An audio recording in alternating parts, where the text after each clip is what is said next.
Hello there, ladies and gentlemen. I am here in the Embassy of South Africa and accredited to the Sahrawi Arab Democratic Republic to have an exclusive interview on Al24 News with Dr. Silo Patrick Rankamus.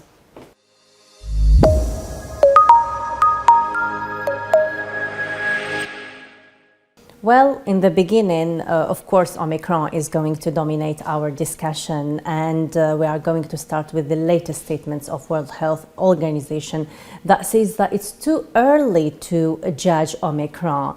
Then why do you think that more than 23 countries are still insisting on banning flights with South Africa? Is it going to have a political implication rather than health issues and concerns?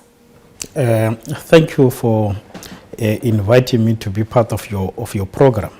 Related to your question, by the decision by a number of countries to ban flights from South Africa following the detection of the Omicron variant, because South Africa is of the view that the existing measures available on the prevention of the COVID-19 are sufficient to allow the travel between countries. And for that matter, South African scientists and medical experts had detected the Omicron variant as part of their continued scientific effort to contribute towards the global prevention of the scourge of COVID-19. For that matter, as South Africa, we are highly disappointed by the decisions of these countries to ban flights from South Africa. And it is the view of South Africa that the only way to go is to continue with the existing prevention protocols. Well, in case these countries continue in banning flights with South Africa, how is the latter going to deal with the situation? As South Africa, we will continue, as the President has indicated and the Minister of International Relations and Cooperation has indicated, that we will continue to engage those countries with a view of encouraging them to allow passengers from South Africa, because continued banning of arrivals in their country will hamper the movement of people, and most importantly, it will also hamper economic activities between South Africa and the countries concerned. Do you think that this situation is going to hit the economy of South Africa? With no doubt. If the banning of flights is going to continue, the South African economy, like many other economies in the world, will be affected by non-arrivals of tourists, especially considering the fact that in South Africa, tourism is one of the major drivers of the economy. So the ban in the travel will severely affect the arrivals, and as a result, South African economy will not benefit from its tourism sector. After days of the spread of Omicron, do you think that South Africa is ready and able to contain the virus itself, taking into consideration that this situation has shed light on the vaccines, and especially when it comes to African countries? Since the advent of COVID-19, South Africa remained among the countries that played a proactive role in ensuring that there is a global response in terms of the prevention of the scourge of COVID-19. In this regard, South Africa has played a key role in the context of the African Union, key role in the context of encouraging G20 countries to make vaccine available to countries of developing part of the world. And in addition, at national level, South Africa had made vaccine available to anyone who qualifies from the age of 18. And as we speak now, the availability of vaccine is made a reality for all South Africans. And in addition, the country is now embarking in what is referred to as the VUMA vaccination campaign, where all citizens, eligible citizens, are encouraged to vaccinate, especially considering the fact that the new variant, Omicron variant, is raging in our country, especially in the Gauteng province. In fact, there is a worldwide panic in describing Omicron as a world threat through international media organizations. Then how South Africa is depicting Omicron through its media? Like all the media in various countries, Omicron is receiving attention from the media in South Africa. But interestingly, the type of coverage that is presented in South Africa is about the level of the scourge of the variant, including other variants, COVID variants. And in this regard, the media is assisting in creating awareness about the COVID-19 and also saving and sharing information on how individuals and communities, including the leadership in the country, can play an important role in terms of encouraging increment in terms of the number of vaccinations and also encouraging citizens to adhere to the existing protocol on the prevention of the virus. How far can the political relationships between South Africa and Algeria help in fighting coronavirus in general and specifically the Omicron? South Africa and Algeria have strong political and diplomatic relations that trace their origin from the period of anti-apartheid struggle. And since then, the two countries formalized their bilateral relations after the triumph of liberation in South Africa in 1994. In this regard, the two countries have a joint responsibility to work together in terms of sharing experiences and best practices in terms of the prevention of the scourge of coronavirus. This includes, among others, sharing expertise and scientific knowledge on the prevention of diseases, in this case coronavirus, and also to work together in terms of ensuring that the two countries build their capacity in terms of vaccine production. Any pieces of advice from your part to these world countries, including Algeria? Omicron is here and it's ravaging communities. What we need to do as the international community is to adhere to the existing protocols in terms of prevention in order to make sure that it doesn't spread more than it has. And it is at this age that technology and scientific efforts available at our disposal must be used to make sure that we develop extreme and productive measures in terms of addressing health challenges, in this case, the scourge caused by COVID-19.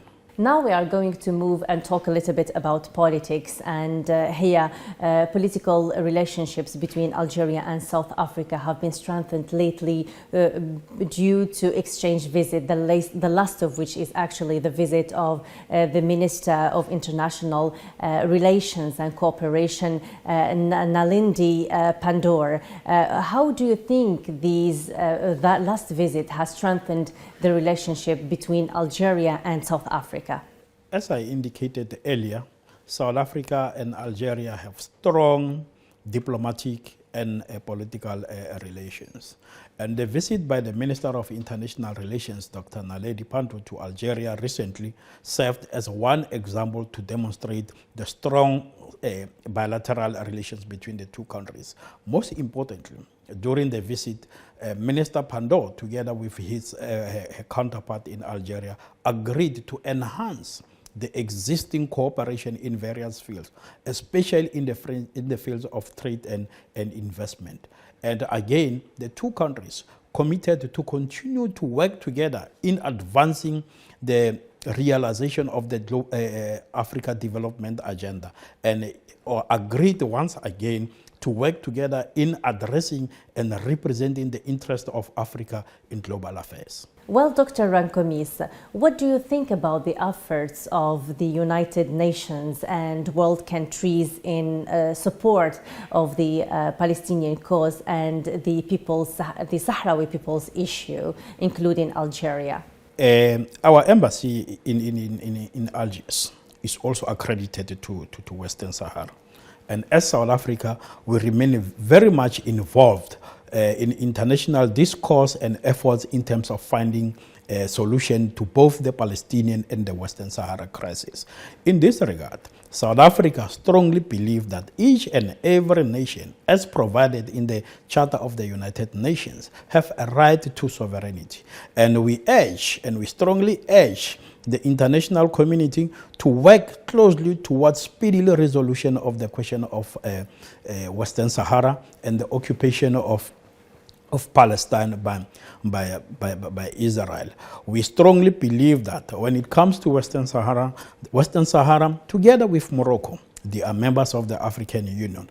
And according to the Constitutive Act of the African Union, no member of the African Union has a right or whatsoever to impose itself over the other state. In this regard, we urge the parties, including Morocco, to adhere to the provisions of the resolutions of the United Nations and the outcomes of major court rulings, international court ruling on this matter, and move with speed towards the holding of a referendum on sovereignty of Western Sahara as the only resolution to the question of Western Sahara. Here we might dig a little bit in the economic sector and just bring into our discussion the extracting gold partnership between Algeria and South Africa. Which stage has it reached so far? Algeria, as indicated, is an important partner for South Africa. Algeria serves as a key country in terms of ensuring that the ideals of continental integrations are achieved, especially in the context of the recently signed Africa Continental Free Trade Agreement. South Africa continue to take practical efforts, as we have seen with the commitment made during the recent visit, to renew bilateral cooperation with Algeria so that jointly the two countries can form part of the leaders in terms of ensuring mutual economic trade between the two capitals and also to contribute in terms of advancing continental development agenda in the context of the recently signed Africa Free Continental Trade Agreement. Does South Africa has intentions to widen these economic exchanges with Algeria?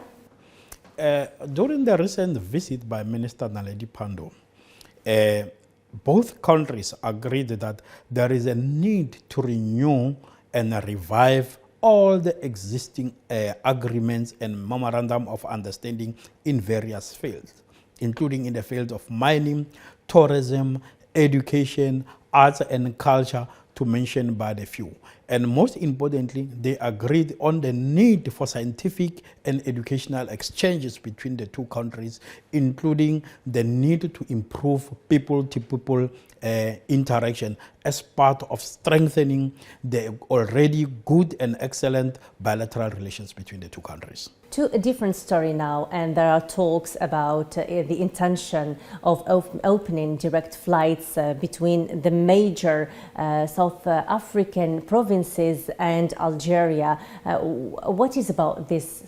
As I've indicated, various agreements need to be reviewed, needs to be revised. And the cooperation agreement in the field of mining and minerals is one of the key drivers that could be used by the two countries to see to it that there is a mutual benefit from the sector.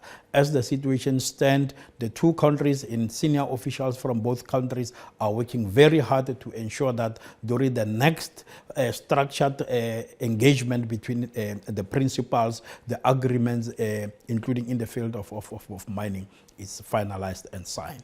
Actually, there are talks about opening direct flights between South Africa's major provinces and Algeria. Which stage has this project reached so far? The opening of direct flights between South Africa and Algeria should be understood in the context of the need to have intra-Africa connection.